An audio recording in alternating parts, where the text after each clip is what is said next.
Hi, my name's Rob. I work for Digital Catapult North East Tees Valley in Sunderland Software City, and today I've been asked to discuss in some detail careers around the technology sector in the Northeast. So, what is technology and digital careers? Is first and foremost, but that is any job that is predominantly using technology, be it working in the games industry, working on web development, software development, app development, anything like that that you could possibly imagine. Now, my job within Digital Catapult is innovation specialist, but I traditionally also work very heavily within skills, working with schools, colleges, and universities. And within that, my role was to help understand the skills that were needed to be able to help people move into careers within the technology and digital industry. So, what the biggest thing to understand is that a lot of the skill sets that you're learning at schools right now might not be directly linked to potentially a digital career. However, they're extremely relevant and extremely valuable all the same. A lot of the skills that you might be developing could be considered softer skills, so communication skills, teamwork and skills, written and verbal skills as well, and also developing the right attitude, so the right mindset, so being able to learn on the job, being able to learn quite quickly, which is what school's all about, is you have to learn quite a lot in a short space of time. When you move on to college and university, it's exactly the same sort of thing. So, for anybody who has an interest in these types of areas, it might not be for everybody, but for those of you who are watching right now and it is for them, then please sit back and hopefully enjoy. So, first and foremost, as I said, my name's Rob. And my journey into a career within digital was not straightforward. It was not moving from school to college to university and then straight into a tech career.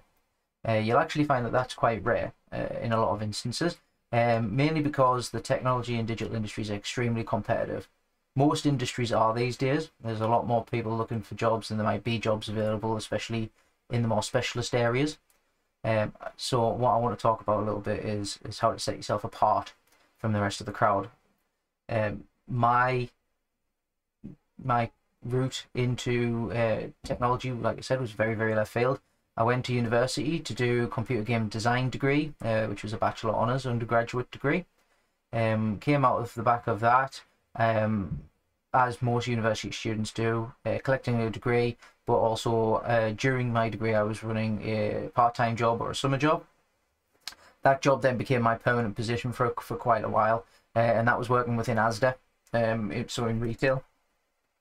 Something that was definitely not what I planned to do, but it was available. It was money in the pocket, and at the time that's what was needed. As most people find, you need to make money to be able to live and to be able to enjoy life. So I ended up working in Asda for about 4 years, and then I moved over to CEX, or Entertainment Exchange, so I was still stuck in retail. However, it moved slightly closer to digital and tech in the sense that it was a games store. My role within that was to sit and hide away in the corner, and be the person who sits and tests all the hardware. So when a customer came in saying they wanted to sell their PlayStation or their Xbox or whatever else it might be, their phone, it'd have to be tested first to make sure that it's working properly before the shop could buy it. So then that was my job, was to make sure that everything was working fine. It wasn't stolen, it wasn't broken, it wasn't there wasn't something missing. So it would hook it all up, plug it into the TV if it was a console, give it a quick play, make sure everything was working. That was my job.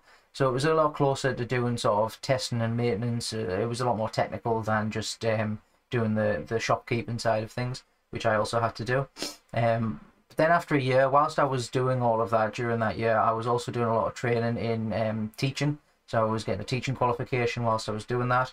And it was also a teacher training qualification, so it didn't just have to be in schools that I was learning. And from that, I ended up getting a position within Sunderland Software City that I applied for, which was for a training officer to do business-to-business training, which I did absolutely none of after I got the job. I was lucky enough to be hired by Sunderland Software City. I spent the first couple of months sort of sitting in the background, shadowing, learning how training was done within the company, doing a lot of the paperwork for one of the contracts we had. And then my boss at the time and myself sat down and said, we really want to work with the public. We really want to work with people who aren't in education or employment because they always get ignored. So we ended up setting up a program called Go Reboot, which is still running today. And that was all around helping people move from unemployment, long-term unemployment, and not being in education, and moving them into a position where they either go back to education, or they go into an apprenticeship, or they get a job within digital and technology. That found great success, had outputs in all shapes and forms. So we had people go back to college, people go back to university, and people go back, even get jobs off the back of it, because we have businesses come in to talk to the learners. Sometimes the businesses were so impressed that they ended up getting hired for that. We also had a group of people set up their own business, set up their own small studio, which was great as well. So we've had all sorts of outcomes from it, which is fantastic. That then moved into working with schools and colleges more directly and delivering things like this, which is still done today, even though it be in a virtual format today. So I did that for around about 5.5 years, up until the present day, when, as of about a few months ago, I now moved into the innovation team to work with companies looking to adopt advanced and emerging or new technologies, such as virtual reality, augmented reality, artificial intelligence and machine learning, blockchain, and a lot of other things as well on top of that. So that is now my role, is to sit between small businesses who use this technology and big businesses who want to use this technology, and bring the two together so that the small business can profit from the big business, and the big business gets a solution that they wouldn't otherwise be able to have time to do themselves. That's the whole idea behind the Digital Catapult, which is what I work for now. So that, as you can see, that's my journey outside of work. I also do a lot of things outside of work, running support networks for people within the technology community. I am an Xbox ambassador as well.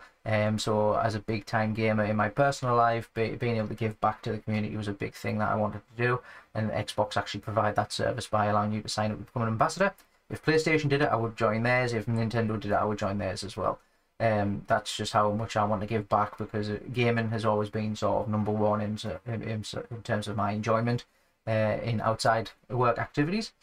So yeah, so that is my journey, and hopefully that can show you just a little bit of a snippet as to the fact that it's not always a straight path from point A to point B.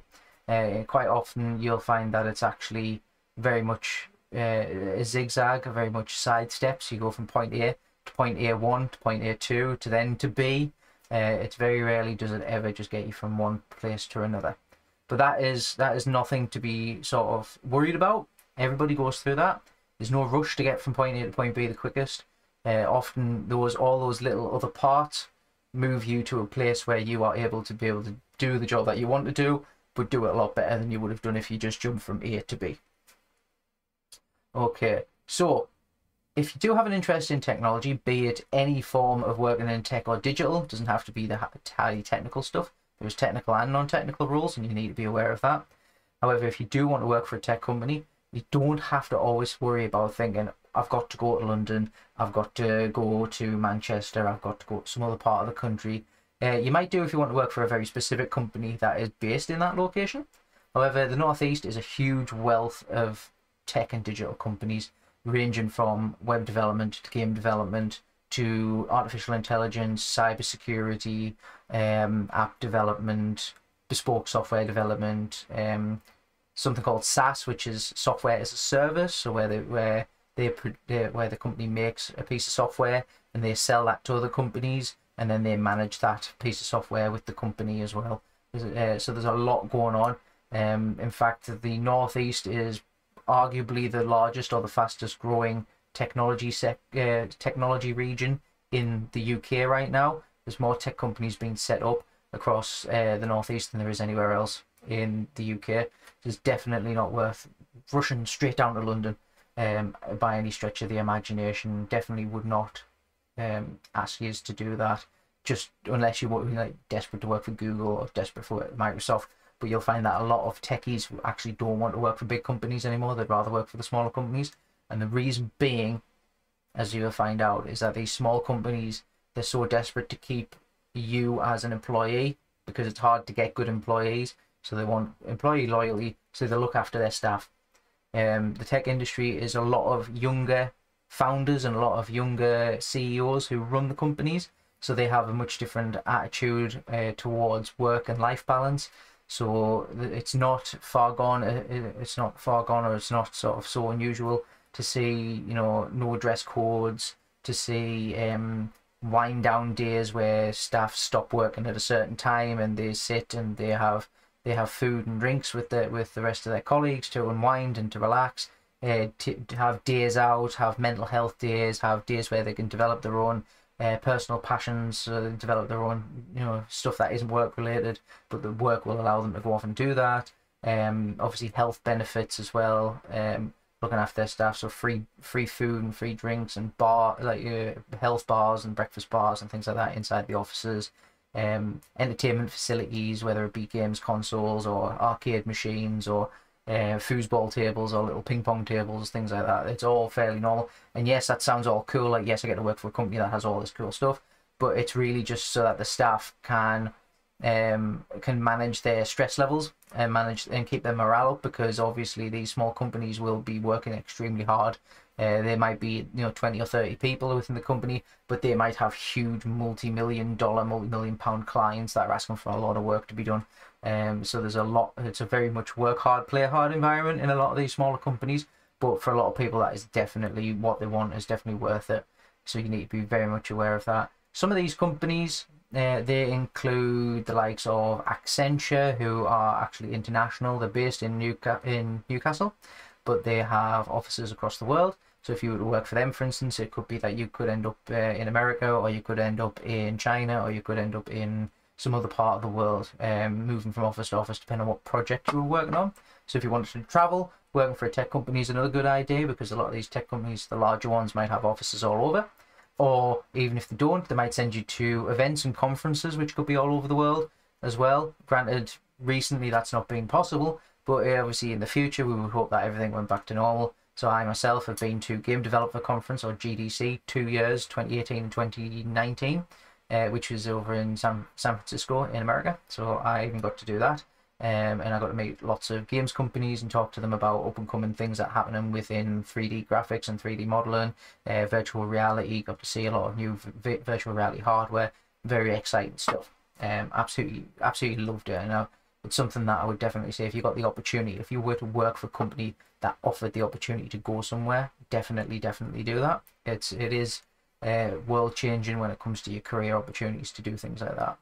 Now, as I said, I'm painting a very, very beautiful picture of the tech sector, but like I said, it's very, very much work hard, play hard. You're expected to do a lot of work, as you would be in any job, realistically. But you know, because the company that you work for could be quite a bit smaller, like I said, small scale teams. You might have to do the 2 or 3 different specialisms. So you might have to be a programmer, but you might also have to be a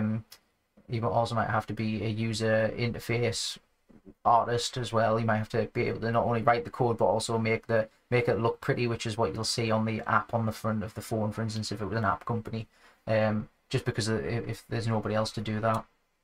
So you have to be very, very talented and put yourself out there and do a lot of work in your own time to make sure that your skill sets are really up to snuff. Some of the companies we've got in the region is, we have, from the games industry, we have a company called CodeSync, which is traditionally virtual reality, but they've branched out to do non-virtual reality games as well on multiple platforms, so PlayStation, Switch, PC, Oculus Quest, VR headset. They've just enjoyed their 10th anniversary this year, so they're 10 years old today, and they started about when I first started working at Sunderland Software City and Digital Catapult. We're based in the same building. When I first started working there 6 years ago, they were only a team of about 20, and now 6 years later, they're a team of over 100. They've also been acquired by a bigger company, so they're actually owned by somebody else now. And they've also bought a few companies, them smaller companies as well, which is why they've swelled in numbers so quickly, which is absolutely fantastic for us in the region. And they're based in Sunderland. We have Ubisoft Reflection Studio, which is another games studio. Now they are what you call a AAA title. They have multi-million-dollar budgets. They work on things like Assassin's Creed, Just Dance, Tom Clancy's The Division, some of their own little more indie-style titles as well. But they are obviously part of the Ubisoft branch of games, which are a big publishing house and development studio, which are based all over the world. Ubisoft Reflections in particular, though, is in Newcastle, and they have about 200 people in the development team, but they also have the customer contact centre in Newcastle as well, which is more the community management side of stuff, which is about another 200 members of staff. So 400 people just in Newcastle alone are employed by Ubisoft, which is absolutely fantastic. Moving away from games, we also have visual effects and art companies and digital marketing companies. So we have the likes of Atom Hawk, which are concept artists and visual effects house, which specialise in doing concept art for TV, film, and video games industries. They have very strong ties with Marvel and Disney Studios. So they did the concept art for a lot of Guardians of the Galaxies Volumes 1, Volume 2, and I believe they also had some influence and sway in some of the Avengers films, some of the later ones, so Infinity War and Endgame. So, and they're based in Gateshead. So just in Gateshead alone, we have roots with Marvel and Disney, which is absolutely astounding.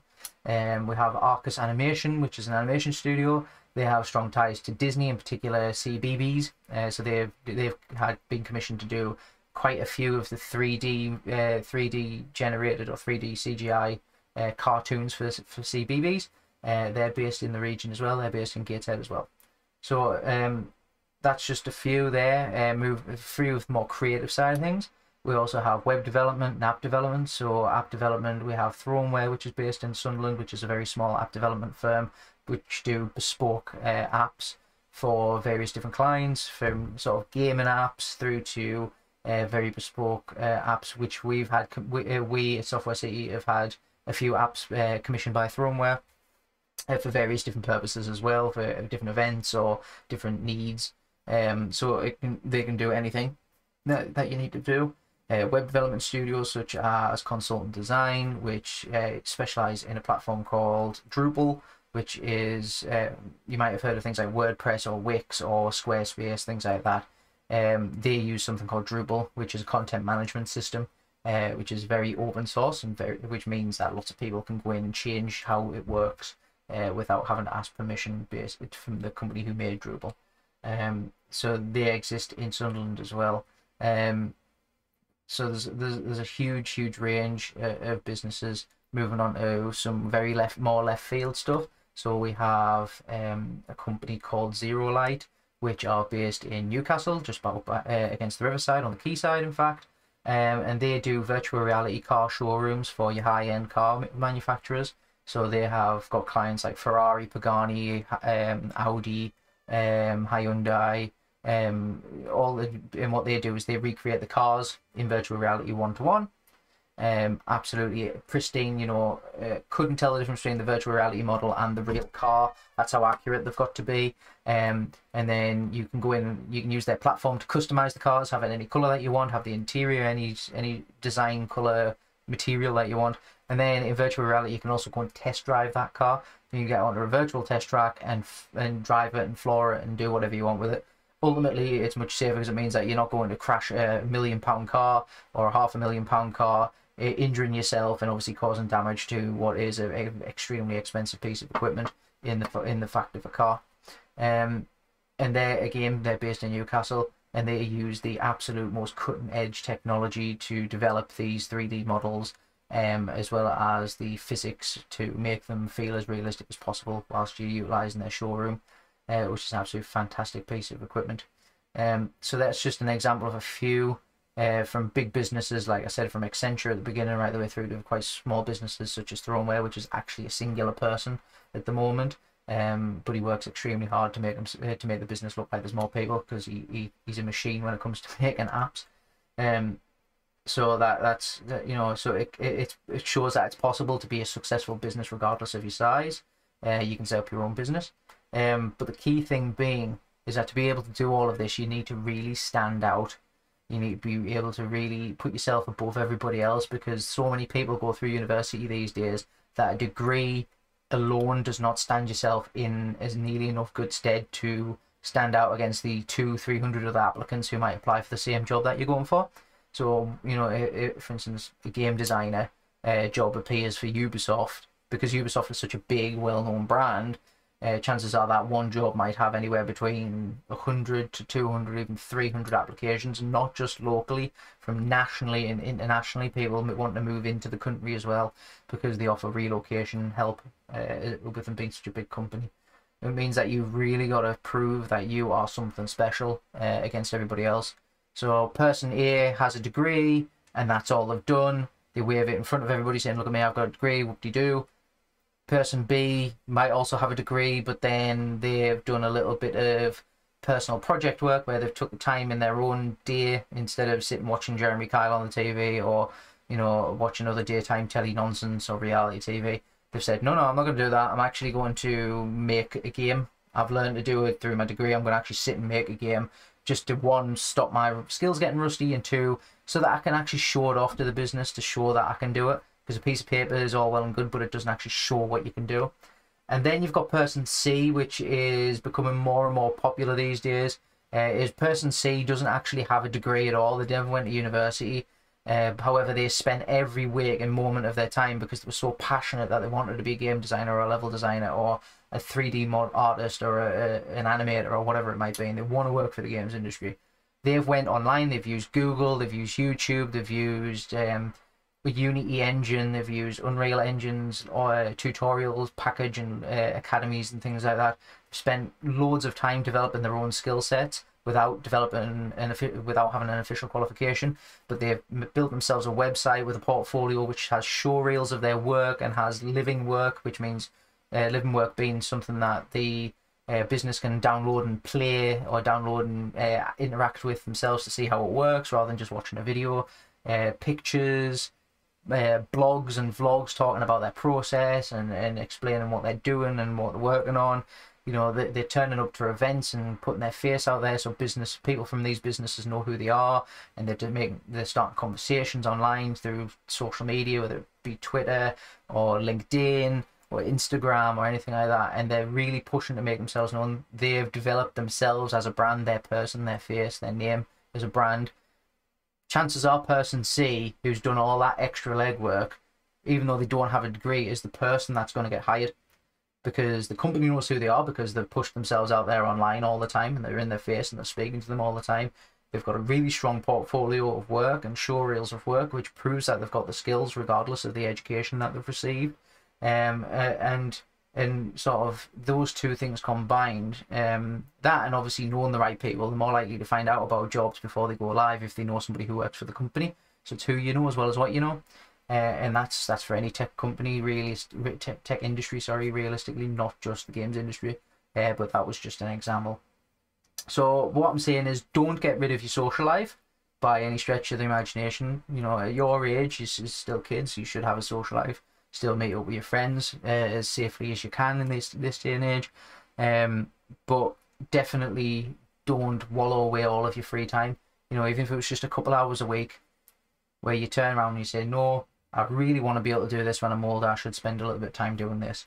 And it will likely land you in a career far quicker than somebody who just goes through the motions of education, school, college, university, or school, college, apprenticeship. The difference being with an apprenticeship, however, is usually an apprenticeship is geared towards teaching you the skills, and then the company who you are an apprentice to will usually keep you on if they're able to, if they can financially afford it. Most companies won't take an apprentice on unless they can afford to hire them after their apprenticeship is finished. So if you do really well at the apprenticeship and you finish the apprenticeship, you are much more likely, especially in the tech industry, to be kept on as a junior employee, as a full-time junior, and then you can move up through the ranks as anybody else would. Apprenticeships are a super viable option. It's not, you know, once upon a time when I was a child, apprenticeships were for plumbers, for electricians, for bricklayers, things like that, what you consider a vocational qualification. However, nowadays there's a lot of tech companies which have developed their own in-house apprenticeship schemes. So again, companies like Accenture or Sage or Tombola, they've all got their own apprenticeship schemes where they will take people out of school and they will apprentice them. However, these apprenticeships are usually much higher level than a regular apprenticeship. Some of them, in fact, so Accenture's, for instance, and Tombola's are what's called degree level apprenticeships. So even at the age of 16, leaving school, you can start this apprenticeship, and after 3 years, end up with a degree. So you'll actually end up with a degree sooner than you would have done if you went to university, because obviously you'd have to go to college before you could go to university because of the way that the entry requirements work. So in some cases there's an advantage. Plus you'd have the 2 or the 3 years worth of work experience. You've been earning whilst you've been learning, so you've been making a little bit of money and being able to, you know, push into the world of being an adult a little bit quicker and understanding how all that works.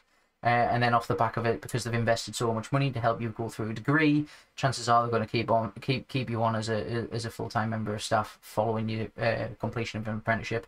It's not for everybody. By no stretch of the imagination, it's not for everyone. There's some people find that extremely intensive, to go straight from school into such a high level apprenticeship where they're expected to work and behave like an adult and do the same work that everybody else is doing in very, very quick succession. You have to have the capacity to learn these skills whilst you're doing the job anyway, and that isn't for everybody. But if it does sound like it's something that you might be interested in, just check out the company that you're interested in. If it's a larger organization, like I said, like Accenture, Tombola, somebody like that, they probably have an apprenticeship scheme. A lot of these companies will also have graduate schemes as well. So if you come out of the back end of university as a graduate, they will have a scheme where they are purposely trying to fill in a lot of the junior roles with graduates. So if you are a graduate, you're much more likely to move into a career with them, because you're the type of person that they're looking for, because you're starting out fresh and they're going to mold you into the type of member of staff that they need at that particular time. So those are the kinds of things that I would definitely say that you have to start doing for yourself. Is if you do have a passion for something, whether it is working for a company, whether it's setting up your own business, whether it's whether it's wanting to become a self-employed person like a YouTuber or a Twitch streamer or TikTok star or Instagram influencer, whatever it might be, it's all about developing your skill sets, and you have to do that yourself in your own time, and spend a lot of time learning the game, as it was called, understanding how things work, how analytics work, how trends work, developing your network, so speaking to people and getting people to remember who you are is extremely important. Again, it's all about who you know as well as what you know. Opportunities will come to you if you know the right people and they know that you're right for that particular opportunity. It's a lot of work, it takes a lot of time, and it's not just you sitting on Twitter and posting something funny, or TikTok and sticking a funny TikTok up every now and again. Going viral on social media platforms is an extremely rare occurrence, and quite often people who go viral will only go viral once and then they will fade off. So they will have this sudden spike, and then they will plateau off and disappear again because the rest of their content doesn't conform with that one video that happened to get lucky with the algorithm and everybody saw it. It's very difficult to gain success off a singular viral video, for instance, which is why it's very important for you to also then be learning, speaking to other creators, putting your name out there, putting your face out there, and really learning how the app or the platform that you're on works. It's an alternative digital career, but it's still perfectly viable. Not everybody can make a living on it. It's something that people do outside of their normal day job. So I would definitely suggest making sure that you move into a career and then doing it as sort of like a side job, a side hustle, or a hobby for first, until you start seeing the growth happen, and seeing that if you start making money from it, start making money that is regular. It's similar amounts every month. There's no sudden drop off. It's like so if you're making regular amounts every month, or it's slowly increasing to the point where it hits the same as your salary and it becomes very, very consistent, then you might be able to make the decision to drop off your day job and just stick with what's considered an alternative digital career in the sense of content creation. But again, that's a risk that you, as you develop yourself, will have to make later on down the line. Okay, so hopefully that's all been really, really useful for everybody, just that little discussion. If it's something that you are interested in, by all means feel free to get in touch with myself. If I'm not able to reply due to me moving away from doing the skills stuff, I will be able to put you in touch with the remaining skills team who are within Sunderland Software City, and they will endeavour to do everything that they can to answer any questions that you might have. Or if it's something that I feel I can answer, then I'm more than happy to still do that anyway. So feel free to contact me. My social media links as well as my email will be made available at the end of this video on a separate slide, as well as the teachers will also be able to hand that out to you as well after you've watched this video. I'm also going to have passed over a activity for your teachers to hand out to yourselves as well. It's either going to be able to be downloaded from a link or be able to be viewed online somewhere. We will have that available to you, and it is an activity all around understanding how what it takes to make a game character or several game characters. So it's going to be a bit fun for you. So I encourage you to take the time to actually sit down and do that if it's something that you're interested in doing. Helps flex the imagination muscles, allows you to do something fun and do something different, and lets you really sort of showcase your creative side a little bit. So be making two characters, a protagonist, which is the good guy, the person that you play as, and an antagonist, which is usually the bad guy or somebody that is stopping your character from doing what they need to do within the story. And that will be in the form of a PowerPoint presentation, so that'll be freely available for everybody to have a look at. I would absolutely love to get feedback from the schools, or if they utilize it within lessons, or if you do it in your own time. Sort of what ideas you've come up with, and whether, you know, if it's something that you enjoyed, and if it is something that you enjoyed and you never thought you would enjoy, and you want to find out how you could do it as a career, then by again all means get in touch. But hopefully this has been very useful, and I shall see you all very shortly, hopefully in person if able to. If not, then no doubt I will hear back via email. So thank you very much for listening. Goodbye.